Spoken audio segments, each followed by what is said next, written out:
Welcome back on my YouTube channel hashtag study with Pandav. तो आज से हमारा जो वीडियो होगा वो फाइनल एग्जाम के व्यू से होगा और अभी 12th और 10th का CBSE board, Bihar board, UP board, Jharkhand board, Delhi board जो सीबीएसई के अंतर्गत आता है। तो ये सारा इसमें जितना भी ऑब्जेक्टिव क्वेश्चन आता है पॉलिटिकल साइंस से, उसमें से अगर मैं जो वीडियो बनाऊंगा आई होप कि उसमें से 60 से 80% क्वेश्चन मिलने के चांस होंगे, क्योंकि मैंने पिछले साल जिस बच्चे को हिस्ट्री पढ़ाया था मैंने 54 ऑब्जेक्टिव उसको बताया था, जिसमें से 42 ऑब्जेक्टिव सेम मिला। तो आई होप कि मैं एक अच्छा इंपॉर्टेंट क्वेश्चन सीरीज बनाऊंगा 12th क्लास का, मे बी 10th का भी बनाऊं। तो एक वीडियो हर एक चैप्टर पे, जितने भी चैप्टर हैं history, geography and political science के, हर एक चैप्टर का एक एक वीडियो में जितना ऑब्जेक्टिव, अच्छा ऑब्जेक्टिव, इंपॉर्टेंट ऑब्जेक्टिव जो बार बार आती है और जो एग्जाम के व्यू से इंपॉर्टेंट है वो मैं बताने की कोशिश करूंगा। ठीक है, सो टाइम को वेस्ट नहीं करते हुए चलते हैं, सीधा टॉपिक पे आते हैं। तो फर्स्ट चैप्टर आपका जो है इंडिया वाला बुक में 12th क्लास का राष्ट्र निर्माण की चुनौती, उसमें हम कुछ इंपॉर्टेंट क्वेश्चन उठाए हैं और आई होप कि इससे कम से कम 4 से 5 क्वेश्चन या 3 क्वेश्चन आना ही आना है। ठीक है, इससे बाहर फर्स्ट चैप्टर से अगर आएगी तो इससे बाहर से नहीं आएगी। तो चलते हैं, स्टार्ट करते हैं। फर्स्ट क्वेश्चन है, स्वतंत्र भारत के प्रथम प्रधानमंत्री कौन थे? आपको सिर्फ मैं इसका आंसर नहीं बताऊंगा, बहुत कुछ बताने वाला हूं। स्वतंत्र भारत के प्रथम प्रधानमंत्री पंडित जवाहरलाल नेहरू थे। उन्होंने आजादी के रात में, जब 14 और 15 अगस्त के रात में जब आजादी का रात था, उससे संविधान सभा में वह संबोधित करते हैं, कुछ भाषण देकर संविधान सभा को संबोधित करते हैं। उस भाषण का नाम क्या दिया गया? वो भाषण उनका सुप्रसिद्ध भाषण था, इसीलिए पता है उस भाषण का नाम कुछ रखा गया था। तो हिंदी में बोलते हैं उसको भाग्य बधू से चिर प्रतीक्षित भेंट। ओके, अगर यही इंग्लिश में होगा तो वहां होगा ट्रिस्ट विद डेस्टिनी। ओके, दोनों में बता दिया मैंने। सीबीएसई बोर्ड में भी I think question objective, I think नहीं, मैंने पिछले साल 20 क्वेश्चन थे उसमें। ठीक है, 1 मार्क्स के। तो आप भी तैयारी, सीबीएसई बोर्ड वाले भी अगर हों तो भी तैयारी करना स्टार्ट कर दें ऑब्जेक्टिव क्वेश्चन का। ठीक है, क्योंकि ये फैक्ट आपका नंबर उठाने में मदद करेगा। ठीक है, सेकेंड क्वेश्चन है कि द्विराष्ट्रीय सिद्धांत का विरोध किस पार्टी ने किया था? आपको पता होगा कि देश का बंटवारा जो होता धर्म के नाम पे हुआ था, 2 राष्ट्र की मांग की गई थी। जहां पे मुस्लिम बहुल इलाके हैं वहां पे पाकिस्तान कर दो और जो बच गया उसे हिंदुस्तान। तो इसका समर्थन करता था, इसका मांग किया था कौन? मुस्लिम लीग ने किया था। ठीक है, लेकिन कांग्रेस पार्टी उस समय थी, डोमिनेशन कांग्रेस पार्टी की थी, कांग्रेस पार्टी देश में थी, तो उन्होंने इसका विरोध किया। किसने किया? कांग्रेस पार्टी ने इसका विरोध किया। ऐसा नहीं है जितने भी मुस्लिम हैं सभी ने द्विराष्ट्र सिद्धांत का समर्थन किया। बहुत सारे ऐसे भी मुस्लिम हैं जो सोच रहे थे दोनों, कोई भी कंट्री विभाजित ना हो, ये देश अपना विभाजित ना हो, एक रहे, सब लोग रहे। ठीक है, अगर विभाजित भी हुआ तो भारत को भी साथ देने वाला बहुत मुस्लिम थे। ऐसा नहीं है सिर्फ हिंदू ही हिंदुस्तान को आजाद करा दिए। क्वेश्चन नंबर 3 है, ब्रिटिश भारत का बंटवारा जो हुआ था किस आधार पे किया गया था? वो धर्म के आधार पे किया गया था। पहले ब्रिटिश भारत था, क्योंकि ब्रिटिश के अधीन था, इसीलिए इसको ब्रिटिश भारत बोलते हैं। उसको 2 भाग में बांट दिया गया था, पाकिस्तान और भारत। पाकिस्तान में 2 पार्ट थे, पूर्वी पाकिस्तान और पश्चिमी पाकिस्तान। जो पूर्वी पाकिस्तान है वो अभी का क्या है? वो बांग्लादेश है, और बांग्लादेश को आजाद कराने में भारत का बहुत बड़ा हाथ रहा। ठीक है, चलते हैं नेक्स्ट पे। सीमांत गांधी किसे कहते हैं? सीमांत गांधी, इट मीन्स इसका इंग्लिश मतलब हो गया फ्रंटायर गांधी किसे कहते हैं? तो अब्दुल गफार खान को फ्रंटायर गांधी कहते हैं। अब्दुल गफार खान। ओके, चलते हैं नेक्स्ट।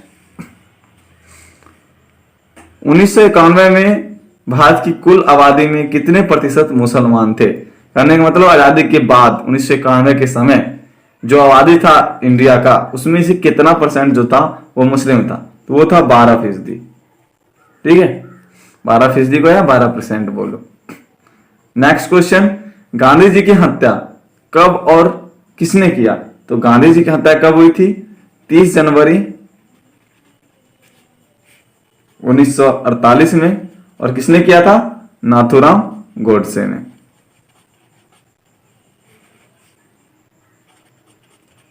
गोडसे। ओके, चलते हैं नेक्स्ट।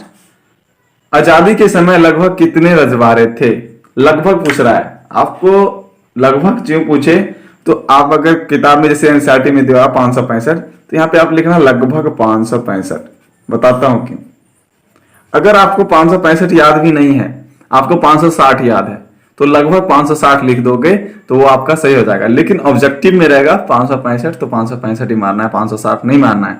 अगर सिंगल मार्क्स में रहे तो लगभग 564, 566 ऐसे कर दो तो कोई भी गलत नहीं करेगा। ठीक है, क्योंकि लगभग में क्वेश्चन पूछा है तो लगभग आसपास में ही होना चाहिए हमारा आंसर। डायरेक्ट फैक्ट पूछता तो 565 होता। ठीक है, चलते हैं नेक्स्ट।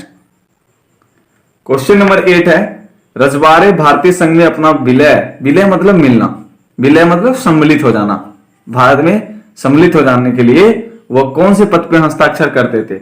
उस पत्र का क्या नाम होता था? वो पत्र का नाम होता था इंस्ट्रूमेंट ऑफ एक्सेशन। ओके, चलते हैं नेक्स्ट। हैदराबाद के राजा को क्या कहा जाता था? आपको बता दे कि बहुत सारे बच्चे बोलते हैं हैदराबाद के राजा निजाम थे, निजाम थे, निजाम थे, निजाम। उनका नाम निजाम नहीं था, आसफ जहां था नाम। ठीक है, लेकिन उसको बोला जाता था निजाम। ठीक है, तो अगर पूछेगा हैदराबाद के राजा कौन थे, ऑप्शन में निजाम ही आएगा। मैं जानता हूं आपको निजाम ही मारना है, आसफ जहां नहीं आएगा, निजाम ही मारना है। लेकिन हैदराबाद के राजा को क्या बोला जाता था? निजाम, और उनका नाम था आसफ जहां। ठीक है, चलते हैं आगे। उस जैसे मुसलमान के जो सबसे बड़ा पद होता है उसे खलीफा बोलते हैं, इसी तरह ऐसे ये पद का नाम था निजाम। ठीक है, और नाम भी बोलने लगा सब निजाम निजाम निजाम, निजाम ही करने लगा। चलो भाई, निजाम ही सही। अगर ऑप्शन में निजाम आए तो निजाम ही मानना। ठीक है, निजाम का मतलब है हैदराबाद का राजा ने लोगों के खिलाफ एक अर्धसैनिक बल भेजा था, उसे क्या कहा जाता था? वो जो अर्धसैनिक बल भेजा था, जो वहां के लोग थे इनके खिलाफ क्रांति करना शुरू कर दिए, सही तरीके से व्यवहार नहीं कर रहे थे, वहां के लोगों की जीवनी बेकार हो गई थी, जीवन यापन। तो इन्होंने जब उनके खिलाफ आवाज उठाया लोगों ने, तो अर्धसैनिक बल किसने भेजा? निजाम ने, इस पे कंट्रोल करने के लिए। ठीक है, लोग जो विरोध प्रदर्शन कर रहे थे उस पर कंट्रोल करने के लिए। तो उसका नाम रखा गया था राजा कर। ठीक है, 11 नंबर, मणिपुर के राजा का नाम क्या था? मणिपुर के राजा का नाम बौद्ध चंद्र सिंह था, बौद्ध चंद्र सिंह। ओके, चले नेक्स्ट। क्वेश्चन नंबर 12, भारत का पहला भाग या राज्य जहां सार्वभौमिक वयस्क मताधिकार के सिद्धांत अपनाए गए। सबसे पहले मैं बताऊंगा सार्वभौमिक वयस्क सिद्धांत क्या होता है। देखो, हर एक देश अपना जो है तय करता है कि कितना एज होगा तो वह वयस्क होंगे। तो अपने यहाँ 18 साल अपनाया गया है। दूसरी जगह और भी कोई वयस्क का एक क्राइटेरिया अपनाया गया कि 20 साल में अगर कोई हो गया तो वह वयस्क हो गया। इसी तरह वयस्क हो गया, समझ गए? सार्वभौमिक मतलब काला हो, गोरा हो, नीला हो, काला हो, पीला हो, कोई भी धर्म का, कोई भी जाति का हो, रुपया वाला हो, पैसा वाला हो, गरीब हो, अमीर हो, चमार हो, दुसाध हो, कुर्मी हो, स्वर्णवर्ण हो, कोई भी हो। ठीक है, सबका वोट देने का अधिकार। ठीक है, 18 वर्ष होना चाहिए वयस्क में अपने यहाँ भारत के अकॉर्डिंग। तो वो था मणिपुर। तो क्वेश्चन नंबर 13 है, 1920 में कांग्रेस का नागपुर अधिवेशन जो हुआ था, उसमें राज्यों का पुनर्गठन किस आधार पर होना चाहिए उसके लिए मंजूरी मिली थी। तो वह जो आधार था वो था भाषा का आधार। ठीक है, नेक्स्ट क्वेश्चन है, आंध्र प्रदेश नाम से अलग राज्य बनाने के लिए चलाए गए आंदोलन को किस नाम से जाना जाता है? तो आंध्र प्रदेश और तमिलनाडु एक साथ थी, ठीक है। आंध्र प्रदेश के जो लोग थे वो चाहते थे कि तमिलनाडु को अलग कर दिया, तमिल बोलने वाले को अलग कर दिया, उसके बाद हमें आंध्र प्रदेश एक राज्य बना दिया जाए। तो उस समय आंध्र प्रदेश के जो भी लोग थे वो आंदोलन करना शुरू कर दिए थे और उन आंदोलन को कहते थे आंध्र आंदोलन। क्या बोलते थे? आंध्र आंदोलन, ठीक है, आंध्र आंदोलन। चलते हैं नेक्स्ट, क्वेश्चन नंबर 15। तो क्वेश्चन नंबर 15 है कि तमिलनाडु से अलग, जैसे आंध्र आंदोलन चल रहा था तो लास्ट में सरकार इन्हें घोषणा कर दिया कि तमिलनाडु से अलग आंध्र प्रदेश राज्य को बना देने की घोषणा कर दी, ठीक है। और वो घोषणा कब हुआ था वो सिर्फ बताना है आपको। तो वो घोषणा था 1992 में, सॉरी 1952 में हुआ था, ठीक है। चलते हैं नेक्स्ट। अब केंद्र सरकार ने क्या किया? एक पुनर्गठन आयोग बनाया, राज्य पुनर्गठन आयोग, जो बनाया गया था 1993 में। तो केंद्र सरकार ने कब राज्य पुनर्गठन आयोग बनाया? 1993 में, ठीक है। मैंने वीडियो बना रखा था तो इसका साउंड अचानक बीच से गायब हो गया, सो मुझे ये आंसर जो आप देख रहे हो लिखा हुआ दिख रहा है, वरना मैं डायरेक्ट लिख के बताता हूं, ठीक है। ऐसा नहीं लिख देता हूं, सिर्फ पढ़ देता हूं, ठीक है। तो चलते हैं नेक्स्ट। राज्य पुनर्गठन अधिनियम कब बनाया गया? तो राज्य पुनर्गठन अधिनियम इसके 3 साल बाद बनाया गया था, 1956 में, ठीक है। एंड नेक्स्ट, यहां पे दिख ही रहा है आंसर आपको कि राज्य पुनर्गठन अधिनियम जब बनाया गया था उस आधार पे कुछ राज्य बनाए गए थे, कुछ केंद्रशासित प्रदेश बनाए गए थे। तो वह 14 राज्य पहले बनाया गया था और 6 यूनियन टेरिटरी केंद्र शासित प्रदेश बनाए गए थे, ठीक है। यूटी लिख दिया, यूनियन टेरिटरी। अभी कितने यूनियन टेरिटरी है आपको कमेंट सेक्शन में बताना है, ठीक है। जो भी हमारे वीडियो देख रहे हैं आपको बताना है कि अभी कितने स्टेट और कितने यूनियन टेरिटरी अपने इंडिया में है। क्वेश्चन नंबर 19 देखते हैं। महाराष्ट्र और गुजरात राज्य, ये राज्य में ऐसे होगा, कब बनाया गया था? ठीक है, बनाया गया था, उसका लगा हुआ क्वेश्चन मार्क। तो महाराष्ट्र और गुजरात ये दोनों याद रखेंगे, एक साथ 1960 में बनाया गया था। नेक्स्ट, पंजाब को राज्य का दर्जा कब मिला था? तो इसके 6 साल बाद 1966 में मिला था। असम से अलग कर दिया गया था, जितना भी आप पूर्वोत्तर राज्य देख रहे हैं, ठीक है, नॉर्थ ईस्ट स्टेट जो भी देख रहे हैं आप, सभी असम का पार्ट था, सबको सेपरेट कर दिया गया, धीरे धीरे अलग कर दिया गया। क्यों? भाषा सबकी अलग अलग हो रही थी, इसीलिए अलग अलग कर दिया गया था राज्य पुनर्गठन आयोग बनाने के बाद और राज्य पुनर्गठन अधिनियम बनाने के बाद, ठीक है। तो असम से अलग मेघालय राज्य कब बनाया गया था? क्वेश्चन नंबर 21 का आंसर होगा 1972। आप देख सकते हैं 6 साल फिर 6 साल, याद रखिएगा। और ये लास्ट है आपका 3। मिजोरम अरुणाचल प्रदेश, ये दोनों को राज्य का दर्जा कब मिला था? तो